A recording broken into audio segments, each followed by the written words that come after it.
बच्चों, अब हम आते हैं अपने लॉन्ग क्वेश्चंस की तरफ। लॉन्ग क्वेश्चंस में क्वेश्चन नंबर 2 है, describe the equilibrium state with the help of graph and an example. Describe करो इक्विलिब्रियम स्टेट को और हेल्प उसकी मदद से, ग्राफ की मदद से इसके एग्जाम्पल्स दो। नंबर बी पार्ट इसका दिया है, define the law of mass action. Define करना है लॉ ऑफ मास एक्शन को। अब हम चलते हैं इसके आंसर की तरफ। हमारे पास आंसर दिया है केमिकल इक्विलिब्रियम। मैंने आप लोग को बताया है पीछे केमिकल केमियाई से निकला है और इक्विलिब्रियम हमारे पास इक्वल से निकला है।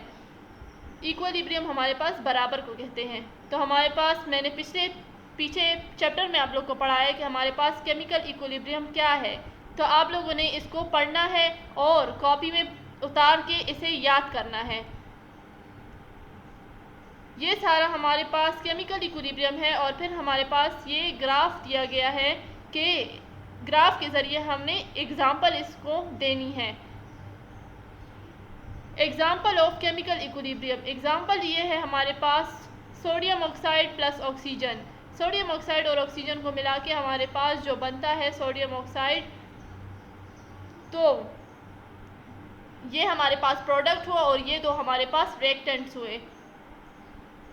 ये पॉइंट्स हमें दिए हैं जो हमने याद करने हैं इस एग्जाम्पल की। फिर हमारे पास क्वेश्चन नंबर 3 दिया है, derive an expression for equilibrium constant and explain it's units. Derive करना है हमने इक्विलिब्रियम कांस्टेंट को और उसके यूनिट्स बताने हैं हमने। और बी पार्ट इसका है, how can you predict the direction of reaction for the Kc value. Direction बतानी है हमने इस Kc के वैल्यू की। अच्छा बच्चों, हमारे पास बी पार्ट था इसका, define the law of mass action. Law of mass action का आंसर हमने देना है कि हमारे पास लॉ ऑफ मास एक्शन। हम आते हैं लॉ ऑफ मास एक्शन की तरफ। सिर्फ हमने इसको डिफाइन करना है। तो हमारे पास जो स्टेटमेंट दी गई है, द रेट और speed of chemical reaction is directly proportional to the product of molar concentration active masses of a reacting substance. Rate क्या दिया गया है स्पीड ऑफ केमिकल रिएक्शन का, और हमारे पास ये जो है डायरेक्टली प्रोपोर्शन है प्रोडक्ट के। मोलर कंसंट्रेशन जो है हमारे पास रिएक्टिव सब्सटेंस है। तो ये इसका हमारे पास आंसर है, define active law of mass action का आंसर हमारे पास यहाँ तक है। सिर्फ हमने इसको डिफाइन करना है कि लॉ ऑफ मास एक्शन हमारे पास क्या है। ये हमारे पास एक केमिकल रिएक्शन है जो हमारे पास तेज़ी के साथ जो है डायरेक्टली प्रोपोर्शन और तेज़ी के साथ जो है आगे बढ़ता है और डायरेक्टली प्रोपोर्शन है प्रोडक्ट के ऑफ द मोलर कंसंट्रेशन, और इसकी मोलर मिकदार जो है हमारे पास active masses of the reacting substance है। अब हम आते हैं क्वेश्चन नंबर 3 की तरफ। क्वेश्चन नंबर 3 का ए पार्ट है, derive an expression for the equilibrium constant and explain its unit. हमने डिराइव करना है फॉर इक्विलिब्रियम कांस्टेंट को एंड एक्सप्लेन इट्स यूनिट, और इसके यूनिट बताने हैं। और बी पार्ट है इसका, how can you predict the direction of reaction for Kc value. Kc value हमारे पास डायरेक्शन ऑफ Kc को हम प्रिडिक्ट करेंगे, इसकी डायरेक्शन रिएक्शन को। तो आइए चलते हैं हम क्वेश्चन नंबर 3 के आंसर की तरफ। पेज नंबर 8 पर देखिए, क्वेश्चन नंबर 5 होगा, define equilibrium constant, also derive the expression for it, discuss it's units. Equilibrium constant हमारे पास क्या है, हमने पीछे पढ़ा था कि इसमें हमारे पास प्रोडक्ट और रिएक्टेंट के रेशो को जो है वो बताया गया है। और इसको एक्सप्लेन करें थोड़ा सा कि हमारे पास ए और बी हमारे पास क्या है, रिएक्टेंट्स हैं दो जो हमारे पास मिलकर जो है प्रोडक्ट बनाते हैं। ए हमारे पास क्या है और बी हमारे पास क्या है और स्मॉल ए हमारे पास क्या है। मैंने आपको पीछे जो है चैप्टर में जो है इसकी डिटेल बताई है। आप लोगों ने ये रीड करना है और कॉपी में लिखना है और इसे याद भी करना है। ये सारा जो है मैंने आपको पीछे बताया और इसकी एग्जाम्पल हमारे पास ये दी गई है। अच्छा, दूसरा बी पार्ट जो था इसके हमारे पास यूनिट्स बताने थे। यूनिट हमारे पास ये है इसका, और पीछे हमारे पास दो पार्ट्स बताए गए। पीछे हमारे पास दूसरा पार्ट जो था उसका हमारे पास केस 1 ये बताया गया है। ये सारा मैंने आपको पीछे पढ़ाया है। और ये हमारे पास केस 2 और केस 3 है। ये सारा आप लोगों ने जो है कॉपी में लिखना है और इसे याद करना है। क्वेश्चन नंबर 4 है, Kc has different units in different reaction. Kc हमारे पास डिफरेंट यूनिट्स है और इसके हमारे पास डिफरेंट रिएक्शन हैं। Proof it with suitable examples, और इसका हम प्रूफ निकालेंगे कि हमारे पास एग्जाम्पल्स क्या हैं। How can you predict the extent of reaction from the Kc value, और प्रिडिक्ट करना है, एक्सटेंड करना है हमने इसके रिएक्शन को Kc वैल्यू की। हमारे पास Kc वैल्यू कितना एक्सटेंड होता है, इसका रिएक्शन कितना एक्सटेंड हो सकता है, ये भी मैंने आपको पीछे टॉपिक में पढ़ाया। आइए चलते हैं हम इसके क्वेश्चन नंबर 4 के आंसर की तरफ। क्वेश्चन नंबर 4 का पार्ट फर्स्ट है, उसके हमारे पास डिफरेंट यूनिट्स बताने हैं इक्विलिब्रियम कांस्टेंट के। तो हमारे पास यूनिट्स ऑफ इक्विलिब्रियम कांस्टेंट, ये सारा आप लोगों ने लिखना है। इसके यूनिट्स हमने लिखने हैं, unit of equilibrium constant case 1, case 2 और केस 3 आप लोगों ने लिखना है। यहाँ तक आप लोगों ने कॉपी में लिखना है और इसे याद करना है। इसका हम बी पार्ट अभी देखते हैं कि बी पार्ट में हमारे पास जो क्वेश्चन दिया गया है उसका आंसर मैं आपको बताती हूँ। बी पार्ट है, how can you predict the extend reaction for Kc value. हमारे पास रिएक्शन Kc वैल्यू की किस तरह एक्सटेंड होती है। अब हम चलते हैं इस क्वेश्चन के बी पार्ट के आंसर की तरफ। क्वेश्चन नंबर 4 का बी पार्ट, हमारे पास बी पार्ट का आंसर है एक्सटेंड ऑफ केमिकल रिएक्शन। जिस तरह हमारे पास एक्सटेंड होता है केमिकल रिएक्शन, मैंने आपको पीछे टॉपिक में पढ़ाया है कि हमारे पास किस किस तरीके से जो है वो वैल्यू हमारे पास केमिकल इक्विलिब्रियम की जो है एक्सटेंड होती है, कैसे केमिकल रिएक्शन जो है हमारे पास एक्सटेंड होता है। तो आप लोगों ने यहाँ से स्टार्ट लेना है, उसको रीड करना है और अपनी कॉपी में लिखना है। तो कंसिडर्ड मॉडरेट तक आप लोगों ने लिखना है। अच्छा, हम आते हैं क्वेश्चन नंबर 5 लॉन्ग की तरफ। क्वेश्चन नंबर लॉन्ग 5 की तरफ। क्वेश्चन नंबर 5 हमारे पास पार्ट ए है, Kc expression for a reaction is given below. हमारे पास Kc का जो है वो रिएक्शन दिया गया है नीचे की तरफ। फॉर दिस रिएक्शन राइट, हमारे पास क्लोरीन दिया गया है, हाइड्रो ऑक्साइड दिया गया है, हाइड्रोक्लोरीन दिया है और ऑक्सीजन दिया है। फॉर दिस रिएक्शन राइट, ये रिएक्शन जो है हमने लिखना है। नंबर 1 है रिएक्टेंट्स एंड प्रोडक्ट्स। रिएक्टेंट्स और प्रोडक्ट्स को हमने रिएक्टेंट्स और प्रोडक्ट्स में लिखना है, और दूसरा हमने डिराइव करना है यूनिट ऑफ Kc को। पहला हमारे पास आंसर आएगा रिएक्टेंट्स एंड प्रोडक्ट्स को हम लिखेंगे the chemical reaction for a given Kc expression will be. Chemical reaction जो है Kc का, उसकी एक्सप्रेशन जो है हमारे पास नीचे दिए गए हैं। HCl hydrogen chloride plus O oxygen, hydrogen oxide और क्लोरीन। हमारे पास मतलब कि रिएक्टेंट्स मिलकर हमारे पास प्रोडक्ट बनाते हैं, और जब हम ये हमारे पास रिएक्टेंट्स हैं हाइड्रोक्लोरीन और ऑक्सीजन, और प्रोडक्ट्स हमारे पास हाइड्रो ऑक्साइड और क्लोरीन है। यूनिट ऑफ Kc, हमारे पास Kc का यूनिट मैंने आपको पीछे चैप्टर में बताया कि हमारे पास Kc का यूनिट जो है वो मोल Dm3 है। तो हमने क्लोरीन की जगह अंदर जितनी भी वैल्यू हैं इसकी जगह हमने मोल Dm3 लिखना है, और ऊपर जो स्क्वायर्स हैं वो हमने वैसे ही लगाने हैं जैसे इसमें लगे हुए हैं। जब ये हमारे पास मोल Dm3 हमने लिख दिया तो हमने दोनों में से एक लिखा, और ऊपर हमने स्क्वायर जो है वो दोनों का ले लिया। तो हमारे पास जो है यहाँ पर हमारे पास 2 है, और यहाँ पे मतलब कुछ नहीं, तो हमारे पास 1 है, 1 + 2 3, और यहाँ पर 4 है, और यहाँ पर हमारे पास कुछ नहीं, तो 1 है, 1 + 4 5 आ गया हमारे पास। ठीक है ना, हमारे पास 3 के साथ कट गया आपस में, तो यहाँ पर हमारे पास 1 रह गया, और ये हमारे पास इसको हम काट देते हैं 3 के साथ, तो यहाँ पर हमारे पास अंदर 3 और यहाँ पर हमारे पास 2 रह गया। Dm3 को हम ऊपर ले जाते हैं, डिवाइड बाय मोल को हम नीचे रख देते हैं, तो हमारे पास स्क्वायर आ गया।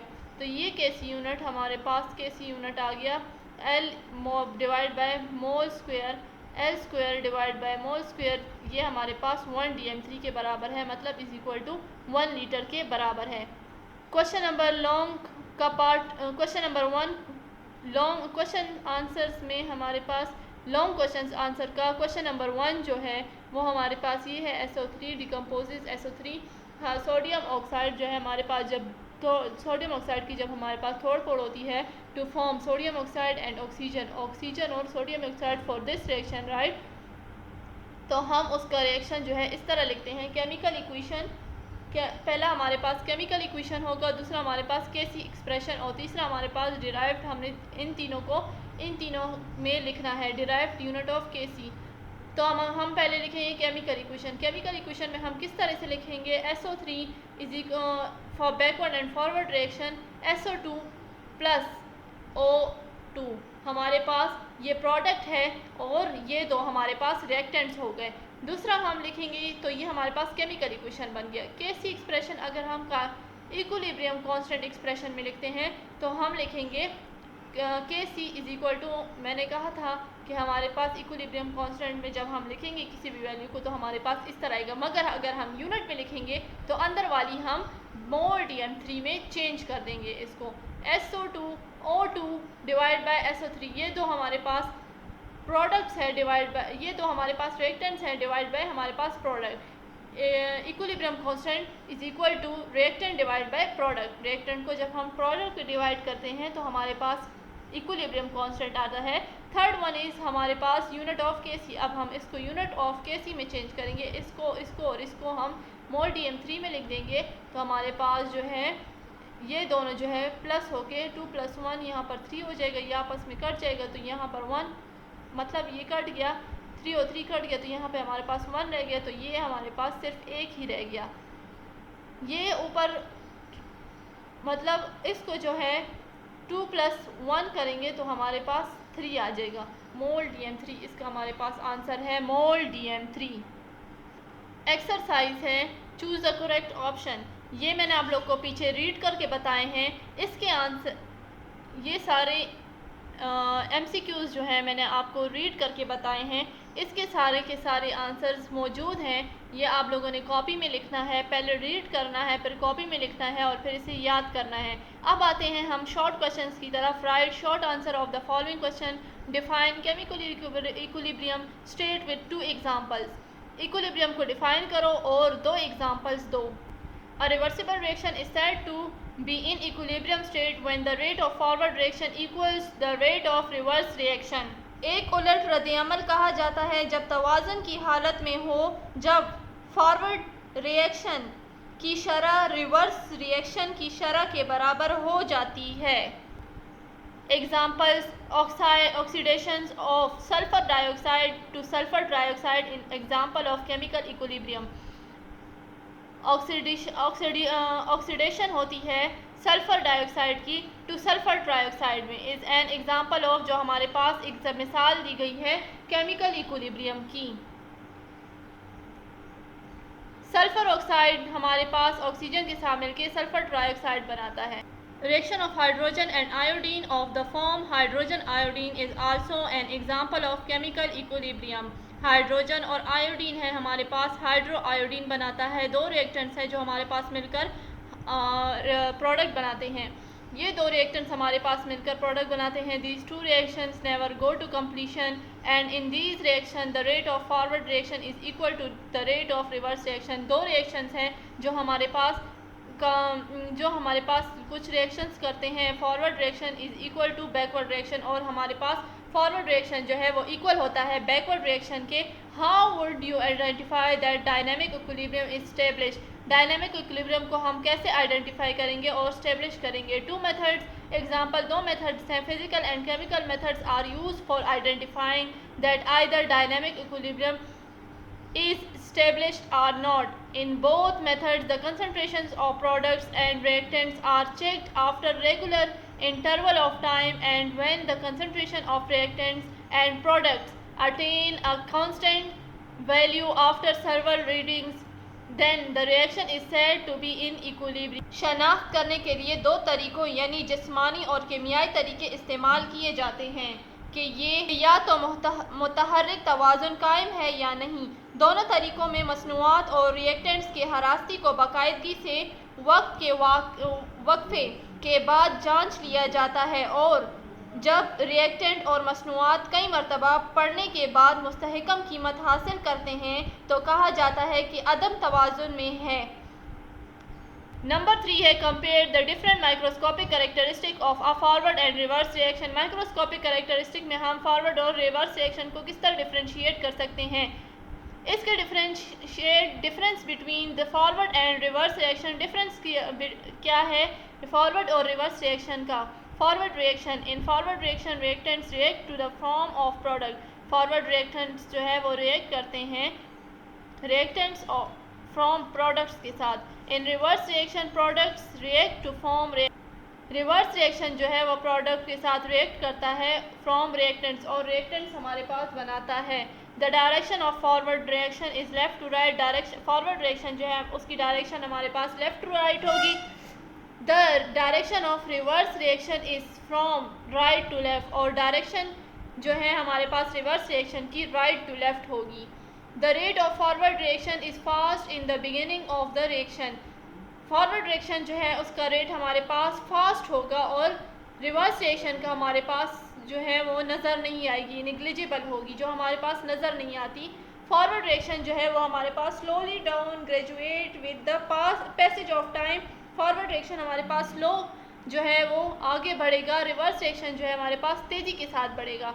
When the what is information is required to predict the direction of chemical reaction, हमारे पास इंफॉर्मेशन क्या दी गई है प्रिडिक्ट रिएक्शन की केमिकल रिएक्शंस में, आप लोगों ने ये पढ़ना है, और मैं आपको इसकी ट्रांसलेशन बताती हूँ कि प्रिडिक्ट रिएक्शन हमारे पास किस तरह रिक्वायर्ड होती है और इसकी हमारे पास क्या केमिकल रिएक्शन डायरेक्शन होती है। किसी केमियाई रद्द-ए-अमल की सिमत की पेश गोई करने के लिए नंबर 1 है केसी वैल्यू ऑफ रिएक्शन, केसी की जो है हमारे पास वैल्यू जो है उसका रिएक्शन बताना है। नंबर क्या है दूसरा जो है हमारे पास मोलर कंसंट्रेशन जो है रेशियो, इसके प्रोडक्ट्स और रिएक्टेंट्स हमारे पास हैं। किसी रद्द-ए-अमल के की वैल्यू मालूम होनी चाहिए, बोथ से वैल्यूज़ जो हैं हमारे पास, कई वैल्यू जो है उसकी डायरेक्शन जो है हमारे पास मालूम होनी चाहिए। If the ratio of molar concentration में जो है हमारे पास मोलर मिकदार जो है उसकी, इसमें हमारे पास प्रोडक्ट की रेशियो जो है हमें मालूम होनी चाहिए। रिएक्टेंट्स और प्रोडक्ट्स जो हमारे पास कम होते हैं इक्विलिब्रियम कांस्टेंट से जो हमारे पास रिएक्शन करते हैं और आगे जाकर फॉरवर्ड रिएक्शन से इक्विलिब्रियम हमारे पास बनता है, मतलब फॉरवर्ड रिएक्शन करके हमारे पास वो इक्वल फॉर्म में आ जाते हैं। और लास्ट वन है the ratio of the molar concentration, ratio है मोलर कंसंट्रेशन की of the product of the reactants, products जो है ऑफ द रिएक्टेंट्स की हमारे पास इसकी रेशियो जो है प्रोडक्ट्स डिवाइड बाय रिएक्टेंट्स हमारे पास जो है ग्रेटर देन बड़ा है इक्विलिब्रियम कांस्टेंट से of the reaction will move, और ये जो है मूव करता है रिवर्स डायरेक्शन में फॉर अटेनिंग इक्विलिब्रियम, और आगे जाकर जो है हमारे पास इक्वल हो जाता है। The ratio of molar concentration, हमारे पास रेशियो जो है मोलर कंसंट्रेशन की प्रोडक्ट से रिएक्टेंट की तरफ, product divide by reactants, products जो हमारे पास दिए गए हैं और रिएक्टेंट्स वो हमारे पास इक्वल हो जाते हैं इक्विलिब्रियम कांस्टेंट के, जो हमारे पास रिएक्शन बनाते हैं। अब हमारे पास आते हैं 5 क्वेश्चन की तरफ। एक्टिव मास क्या है और केमिकल रेट ऑफ रिएक्शन, हमारे पास केमिकल रिएक्शन और एक्टिव मास के दरमियान का आपस में रिलेशनशिप क्या है। आप लोगों ने इन सब को पढ़ना है और कॉपी में लिखना है और इसे याद भी करना है। मैं आपको इसका तर्जुमा बताती हूँ, ट्रांसलेट करती हूँ कि हमारे पास इन दोनों का आपस में रिएक्शन, इन दोनों का आपस में ताल्लुक क्या है। किसी केमियाई रद्द-ए-अमल और फ़ाल अवाम बड़े पैमाने पर मुतल्लका, किसी केमियाई रद्द-ए-अमल और फ़ाल अवाम के दरमियान रिश्ते की नुमाइंदगी के लिए मंदरजा झेल अमूमी रद्द-ए-अमल पर गौर करें, जिसमें ए के बी मोल्स के बी के साथ सी और मोल्स डी तश्कील देते हैं। Of D C plus D D A plus B B बड़े पैमाने पर कार्रवाई के कानून के मुताबिक फॉरवर्ड दी एक्शन रिएक्शन की शरह R F is equal to K F A B B. Similarly इसी तरह रिवर्स रिएक्शन की शरह C C D D R R is equal to K R C C D D. मसावात number 1 और 2 एक केमियाई रद्द अमल की शरह से मुतल्लिक है जो फ़ाल अवाम कीमियाई रद्द अमल में पेश करता है। क्वेश्चन नंबर 6 की तरफ आते हैं। At equilibrium in a mixture of N2, हमारे पास इक्विलिब्रियम दिया गया है, उसका मिक्सचर दिया गया है N2H2 and NH3 gas at 500 centigrade is determined to constant 0.602 mole DM3। हमारे पास ये क्वेश्चन दिया गया है सारा कि इक्विलिब्रियम मिक्सचर हमारे पास नाइट्रोजन, हाइड्रोजन और नाइट्रो हाइड्रोक्साइड 500 सेंटीग्रेड है। डिटरमाइन द कांस्टेंट डिटरमाइन किया गया है इसको, और इसकी मुश्तमिल किया गया है 0.602 ऑफ N2 नाइट्रोजन का हमारे पास इतना है, हाइड्रोजन हमारे पास इतना है, और नाइट्रो हाइड्रोक्साइड इक्विलिब्रियम कांस्टेंट हमारे पास कितना है, उसका रिएक्शन टेम्परेचर हमारे पास कितना होगा। तो हमारे पास ये रिएक्शन दी गई है, N2 हमारे पास इतना है, H हमारे पास इतना है, NH3 हमारे पास इतना है। केमिकल रिएक्शन हम बनाते हैं, केमिकल रिएक्शन हमें ये दिया गया है, रिक्वायर्ड में हमारे पास इक्विलिब्रियम कांस्टेंट ये है Kc। सोल्यूशन इस Kc हमारे पास कैलकुलेट की गई है और इसका हमारे पास एक्सप्रेशन ये दिया गया है। Kc हमारे पास प्रोडक्ट डिवाइड बाय हम कहते हैं रिएक्टेंट के बराबर है। इसकी जगह प्रोडक्ट्स की जगह हमने ये लिखना है, और रिएक्टेंट्स हमारे पास ये हैं तो हमने ये लिख दिया। इसके हम वैल्यूज़ लगाते हैं और पर मोल पर DM3 हम साथ में लिखते हैं। तो हमारे पास इसको जो है ये अपनी जगह पे आ जाएगा, इसको 3 दफ़ा मल्टीप्लाई करो तो हमारे पास ये आ जाएगा, और ये अपनी जगह पर आ जाएगा। इसको इसके साथ मल्टीप्लाई करेंगे हमारे पास ये आ जाएगा, और ये अपनी जगह पर आ जाएगा। ये जो है 2 के साथ 3 के साथ 2 कट जाएगा, 1 रह जाएगा, और यहाँ पे हमारे पास 3/2 रह जाएगा, जिसको हम इस तरह भी लिख सकते हैं और L भी लिख सकते हैं, L डिवाइड बाय मोल पर स्क्वायर। पर ये लिखने की ज़रूरत नहीं है, मोल डिवाइड बाय DM3 हमारे पास लिख सकते हैं हम। क्वेश्चन नंबर 7 दिया गया है, ये आप लोगों ने खुद ही करना है, और क्वेश्चन नंबर 8 जो है हमारे पास इसी तरह है, ये भी आप लोगों ने खुद ही करना है इसकी वैल्यू लगाकर। क्वेश्चन नंबर 10 है हमारे पास, describe the effect of temperature on equilibrium constant. Describe करें और कि हमारे पास टेम्परेचर क्या इफेक्ट, क्या असर देती है, क्या असर डालती है इक्विलिब्रियम कांस्टेंट पर। Kc वैल्यू हमारे पास particular reaction is constant at constant temperature. Kc हमारे पास एक पार्टिकुलर रिएक्शन है जो हमारे पास एक कांस्टेंट टेम्परेचर है। अ चेंज इन टेम्परेचर, और टेम्परेचर जो है हमारे पास चेंज करती है। डिफाइंड रिजल्ट्स, और रिजल्ट्स देती हैं इंक्रीज और डिक्रीज में in the value of Kc, और बढ़ती है Kc। Depends on the nature of reaction, और ये जो है डिपेंड करती है नेचर ऑफ रिएक्शन पर। जनरली आमतौर पर for the endothermic reaction and increase endothermic reaction जो है हमारे पास इंक्रीज होगी इन टेम्परेचर इंक्रीज, तो हमारे पास टेम्परेचर भी इंक्रीज होगा Kc वैल्यू का in vice versa. For example for an endothermic reaction जब हमारे पास इंक्रीज होगी इन टेम्परेचर डिक्रीज, तो हमारे पास जो है टेम्परेचर जो है डिक्रीज होगा of the value of Kc में। आप लोग को मैंने पीछे एग्जांपल्स जो हैं वो समझाया है। एक्सरसाइज के शॉर्ट क्वेश्चन में हमारे पास न्यूमेरिकल्स टाइप क्वेश्चंस दिए हैं, वो बिल्कुल हमारे पास इसी के मुताबिक हैं। आप लोगों ने ये खुद करना है कॉपी में भी और याद भी करना है। सिर्फ जो है हमने इसकी वैल्यू लगा के मोल पर DM3 जो है हमने Kc वैल्यू का लगाना है इक्विलिब्रियम कांस्टेंट का। अब हमारे पास आते हैं प्रॉब्लम्स में हमारे पास जो है ये प्रॉब्लम मैंने आपको पीछे करवाया है, आप लोगों ने जो है खुद पीछे से करके इसको हल करना है। अच्छा, हमारे पास है एन इक्विलिब्रियम मिक्सचर। हमारे पास इक्विलिब्रियम मिक्सचर में N2 ऑक्सीजन, नाइट्रोजन और ऑक्सीजन हमारे पास ये है। नाइट्रो ऑक्साइड गैस है हमारे पास इतना किलोमीटर, और ये कंसिस्ट है मुश्तमिल है इस इतने पर, और हमारे पास नाइट्रोजन हमारे पास मोल पर DM3 इतना दिया है, और जो है नाइट्रो ऑक्साइड हमारे पास इतना दिया है। व्हाट इज इक्विलिब्रियम कांस्टेंट, इसका इक्विलिब्रियम कांस्टेंट क्या होगा, एंड दिस टेम्परेचर, और टेम्परेचर क्या होगा, ये हमें मालूम दिए गए हैं, गिवन दिया गया है कि रिक्वायर्ड हमने इक्विलिब्रियम कांस्टेंट को मालूम करना है। केमिकल रिएक्शन हमारे पास ये बनता है, नाइट्रोजन और ऑक्सीजन को जब हम मिलाते हैं तो हमारे पास नाइट्रो ऑक्साइड बनता है। सोल्यूशन में हमारे पास दिया है the equilibrium constant expression for this can be written as, इसको जब हम इक्विलिब्रियम कांस्टेंट को जब हम लिखेंगे तो हमारे पास प्रोडक्ट डिवाइड बाय रिएक्टेंट आएगा। ये प्रोडक्ट ऊपर आ जाएगा, रिएक्टेंट्स हमारे पास नीचे आ जाएगा। प्रोडक्ट्स हमने ये लिखा तो हमारे पास ये वैल्यू आई प्रोडक्ट की, और रिएक्टेंट्स की हमारे पास ये वैल्यू है तो हमने ये लिखनी है।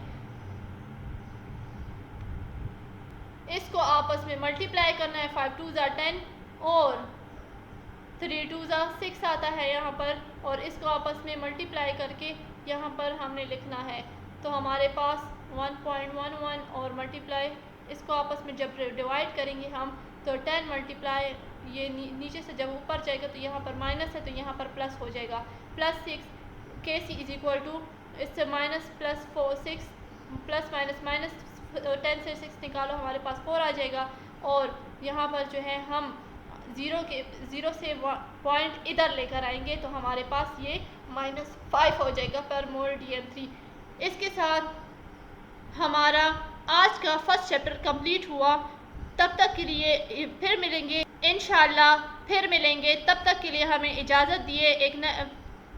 अगले चैप्टर में फिर मिलेंगे एक नए टॉपिक के साथ, एक नए चैप्टर के साथ। तब तक के लिए हमें इजाज़त दीजिए। अल्लाह हाफिज़।